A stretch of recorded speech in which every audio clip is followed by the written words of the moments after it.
नमस्कार, आपका स्वागत है। आज शनिवार का दिन शनिदेव की पूजा के लिए जाना जाता है। इस दिन पूजा करने से भगवान शनिदेव प्रसन्न होते हैं और भक्तों के कष्ट दूर करते हैं।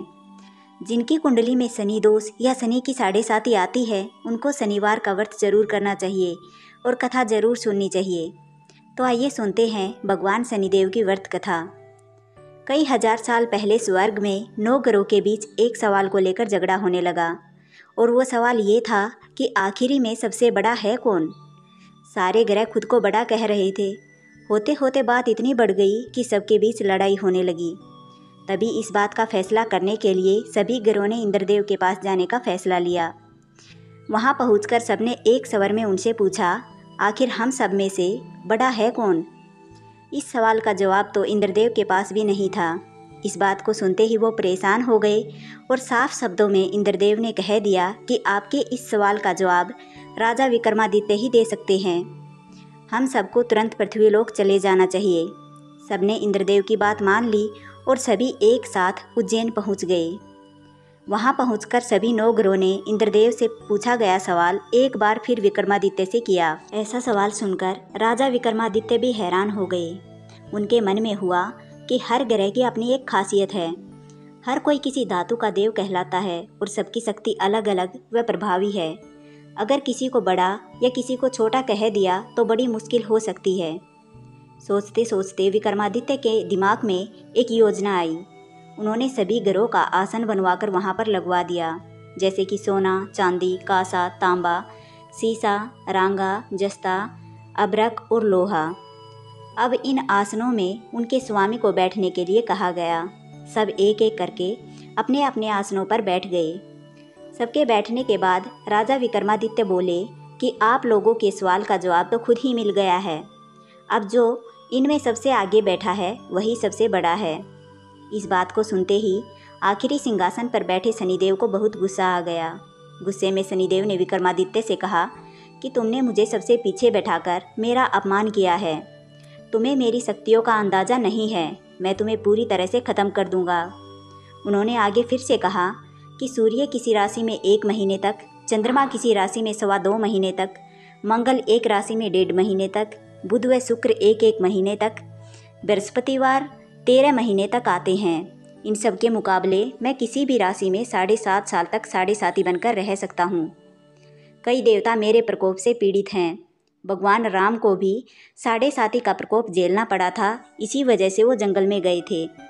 रावण भी 7.5 की वजह से ही लड़ाई में मारा गया था। अब तुम्हारी बारी है। तुम भी मेरे प्रकोप से नहीं बच पाओगे।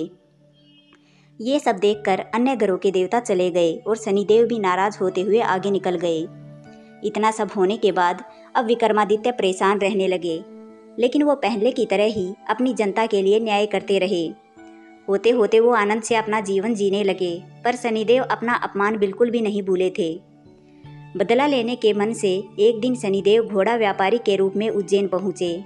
वहाँ पहुँचते ही उन्होंने ये खबर फैला दी कि उनके पास खूब तेज दौड़ने वाले घोड़े हैं। इस खबर को सुनते ही राजा ने घोड़े का ख्याल रखने वाले अश्वपाल को कहा कि जाओ उससे घोड़ा खरीद ले आओ।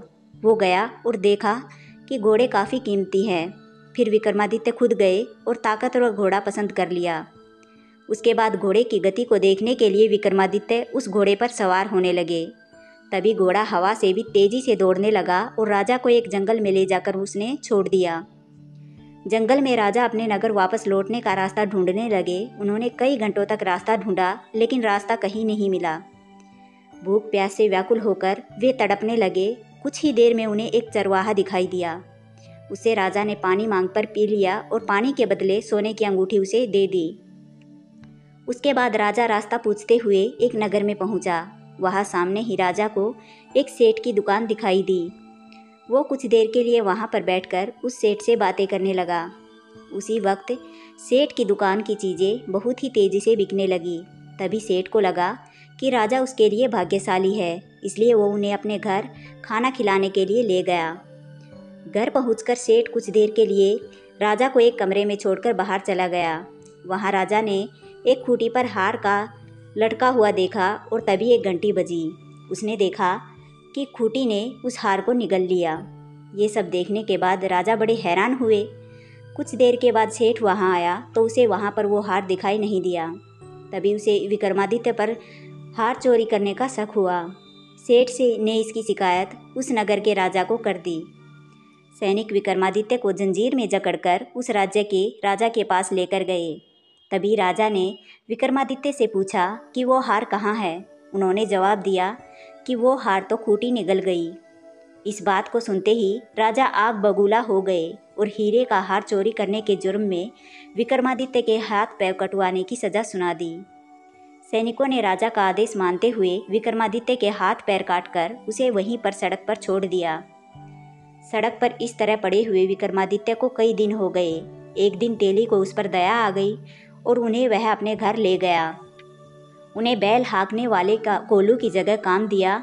अब विक्रमादित्य रोज़ बैलों को आवाज़ देकर उन्हें हाँकते थे और बदले में वह तेली उन्हें खाना खिलाता था। इस तरह होते होते 7.5 साल बीत गए। 7.5 साल बाद जब 7.5 खत्म हुई तो वर्षा ऋतु शुरू हुई। विक्रमादित्य एक रात बादल और बारिश के राग वाला गाना जोर जोर से गा रहे थे। तभी उस नगर की राजकुमारी वहाँ से गुजर रही थी। उसने वो गाना सुना और दासी से कहा कि पता लगाओ कौन गाना गा रहा है।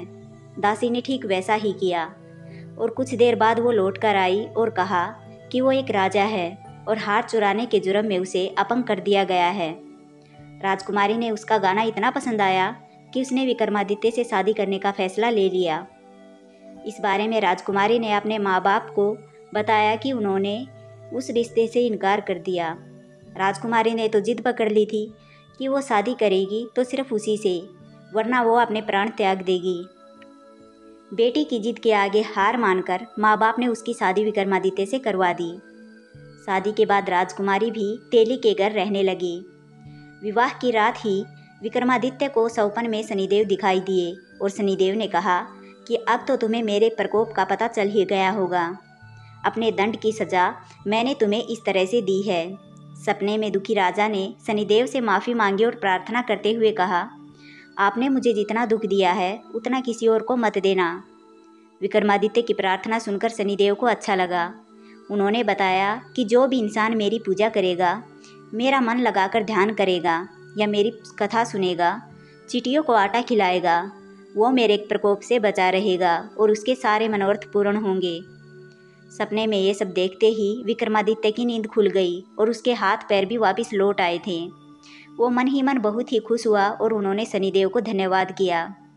अपनी पत्नी को शनिदेव के प्रकोप की सारी कहानी सुनाकर राजा विक्रमादित्य अपने राज्य वापस लौट आए तो उनका वहाँ बड़े ही धूमधाम से स्वागत किया गया। अगले ही दिन राजा ने नगर में घोषणा करवा दी कि सारे घरों में शनिदेव सबसे सर्वश्रेष्ठ हैं। आशा करती हूँ आपको शनिदेव की ये वीडियो बहुत ही पसंद आई होगी। अगर आपको वीडियो पसंद आई हो तो वीडियो को लाइक करें और चैनल को सब्सक्राइब करें। धन्यवाद।